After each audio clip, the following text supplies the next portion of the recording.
Welcome to the Salmon Runs YouTube. Enjoy the video. You'll start in Settings because alarm loudness ties to ringer and alerts. Open Settings, tap Sounds and Haptics, then look for the ringer and alert slider. Slide it left to lower alarm volume now. You're changing the system level alarm's use.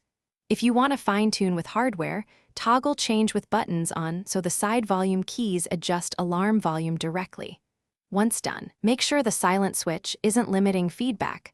Silent mode mutes sounds, but can behave differently with alarms. Next, go to the clock app and tap Alarm, then edit on the alarm you want to soften.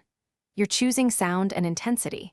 Pick a gentler tone or reduce vibration to lower perceived loudness. Changing the tone matters because two different alerts at the same volume can feel louder or softer. If you left Change with buttons enabled, press a side volume key to preview and set a comfortable level while the alarm sound plays in Edit Preview. That gives immediate feedback, so you don't over or under adjust. Finally, save the alarm and test it so you confirm the new level in real conditions.